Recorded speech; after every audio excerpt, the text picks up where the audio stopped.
পাবনার ঈশ্বরদীর সারাঘাটে পদ্মা নদীর নৌ চ্যানেলের ইজারাকে কেন্দ্র করে দুই পক্ষের সংঘর্ষে গোলাগুলির ঘটনায় গুলিবিদ্ধ হয়ে গুরুতর আহত হয়েছেন দুই যুবক।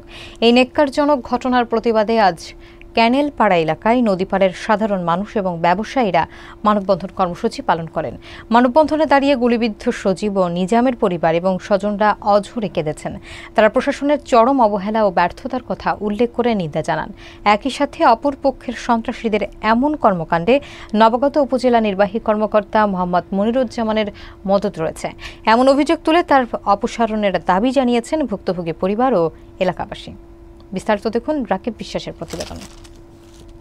গত 6 অক্টোবর ঈশ্বরদীর সারাঘাটের ক্যানেলপাড়া এলাকায় পদ্মার নৌ চ্যানেলের খাজনা আদায়কে কেন্দ্র করে ইজারাদার এটি এন্টারপ্রাইজের স্বত্বাধিকারী মেহেদি হাসানের লোকজনের ওপর অপরপক্ষ গ্রুপ অন সার্ভিসেস লিমিটেডের স্বত্বাধিকারী খন্দকার সোহেল গ্রুপের একদল সন্ত্রাসী অতর্কিত গুলিবর্ষণ করে। এ ঘটনায় স্থানীয় দুই যুবক সজীব ও নিজাম গুলিবিদ্ধ হন। বর্তমানে তারা আশঙ্কাজনক অবস্থায় ঢাকা মহাখালী বক্ষব্যাধি মেডিকেল কলেজ হাসপাতালে চিকিৎসাধীন আছেন। এমন অপ্রত্যাশিত গোলাগুলির ঘটনায় পুরো এলাকা জুড়ে ব্যাপক আতঙ্ক বিরাজ করছে। এই ঘটনার প্রতিবাদ জানাতে বৃহস্পতিবার সকাল 11টার দিকে সারাঘাট ক্যানেলপাড়া এলাকায় নদীপাড়ের সাধারণ মানুষ এবং ব্যবসায়ীরা মানববন্ধন কর্মসূচি পালন করেন। মানববন্ধনে দাঁড়িয়ে গুলিবিদ্ধ সজীবের দাদি মোসাম্মদ রিজিয়া খাতুন কেঁদে কেঁদে বলেন, গরিবের উপর এই অত্যাচারের বিচার তিনি কার কাছে চাইবেন। গুলিবিদ্ধ যুবক নিজামের মাও কান্নাজড়িত কণ্ঠে প্রশাসনের কাছে ঘটনার সুষ্ঠু বিচার দাবি করেন। স্থানীয়রা ক্ষোভ প্রকাশ করে বলেন, প্রশাসনের অবহেলা এবং ব্যর্থতার কারণেই এই ঘটনা ঘটেছে। এর দায় প্রশাসন কোনোভাবেই এড়াতে পারে না। তারা নতুন ইউএনও মোহাম্মদ মনিরুজ্জামানের অপসারণের দাবি করেন। তবে নবাগত ঈশ্বরদী উপজেলা নির্বাহী কর্মকর্তা মনিরুজ্জামান বিষয়টি পুরোপুরি জেনে উঠতে পারেননি। তিনি শুধু শুনেছেন যে পদ্মার অভ্যন্তরে একটি গ্রুপ বালুমহল দখল নিতে এসব ঘটনা ঘটাচ্ছে। তিনি ইতোমধ্যে নৌপুলিশ সহ ঊর্ধ্বতন কর্তৃপক্ষকে বিষয়টি জানিয়েছেন। ঈশ্বরদীর লক্ষ্মীকুণ্ডা নৌপুলিশ ফাঁড়ির ওসি মোহাম্মদ শফিকুল ইসলাম জানান, খবর পেয়েই তারা ঘটনাস্থলে উপস্থিত হন এবং বর্তমানে নদী এলাকায় টহল টিম মোতায়েন রয়েছে। তিনি আশা করেন ভবিষ্যতে এ ধরনের আর কোনো ঘটনা ঘটবে না।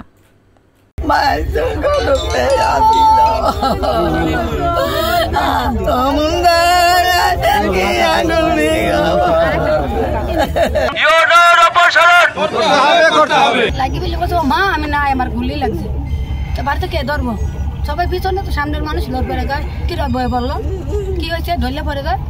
তারা কেরা কেরা ধরছে না কিরছে তা আমি বলতে পারবো না। ওরা কিছু যাইরা আসলে ধরি বিলে রিটার্ন কাজী আমার বোনের সওয়ালে ধরি বিলে মেডিকেলে লিয়ে গেছে। মেডিকেলে নেওয়ার পরে ওরা টিফিন করি রাস্তায় পাঠাইছে। রাস্তায় তো না ওই মারতো কেরা কোনে নিছে সেটুকু আমি জানি। আমি পরে বলতে পারবো না। আমার মাইকেও কিনে কি দামছে বাড়িতে আমি তা বলতাম না। সে পর দিনকার ঘটনা আমি একটু বললাম। আমরা এলাকাবাসীর নিরাপত্তার জন্য এখানে নদীর ভিতরে সন্ত্রাসী কার্যক্রম চলছে, এইগুলা নিরাপত্তার জন্য আমরা এলাকাবাসী 2টা লোকে গুলিবিদ্ধ হয়েছে, আরো লোক আহত হয়েছে। এর মধ্যে বাচ্চা কাচ্চা ছেলে পেলে এই নদীর কিনারে সব বাড়ি, এই বাড়ির পুর আসি এরা অতর্কিত হামলা চালাচ্ছে। এর জন্য আমরা ন্যায় বিচার ন্যায় সবকিছু ন্যায় চাই। আর এই জলদস্যুর বিরুদ্ধে আমরা কঠোর শাস্তি। তার প্রশাসনকে ক্লোজ না করতো। ইউনোর এখানে যোগসাজ আছে। ইউনো যখন নদীর থেকে প্রশাসন ক্লোজ করে নিল, ঠিক সেই টাইমেও তারা আক্রমণ করলো। যার নৌ পুলিশ ফাঁকের থেকে এটা ছবির মতো দেখতে থাকলো। তারা তো কোনো প্রতিকার নিল না। কাজে এখানে ইউনো সাহেবের মদত আছে। আর ইউনো সাহেবের কুষ্টিয়ার থেকে আসছে, সে হানিফ সাহেবের আত্মীয়, সে তো অবশ্যই কাগুন বাহিনী সমর্থন করবে। হ্যাঁ, সে তো আর আমাদের সমর্থন করবে না। সে দেখবে কাগুন বাহিনী এখানে প্রতিষ্ঠিত হোক, অস্ত্র প্রশিক্ষণ ক্যাম্প এখানে চলতে থাকুক, অস্ত্রধারীরা প্রশিক্ষণ লি এই বৈষম্য ছাত্র আন্দোলনে যেসব ছাত্ররা ছিল তাদের উপর আক্রমণ করুক। এটাই তো ইউনো সাহেবের চাওয়া পাওয়া।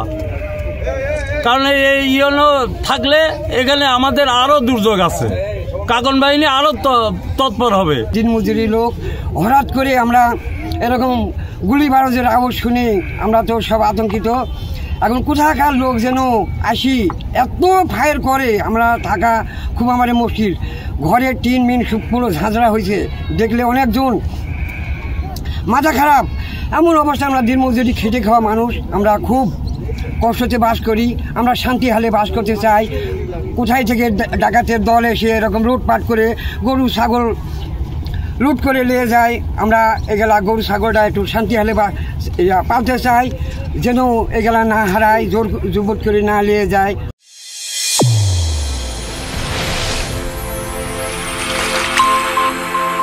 চ্যানেল A1 হৃদয়ের স্পন্দন।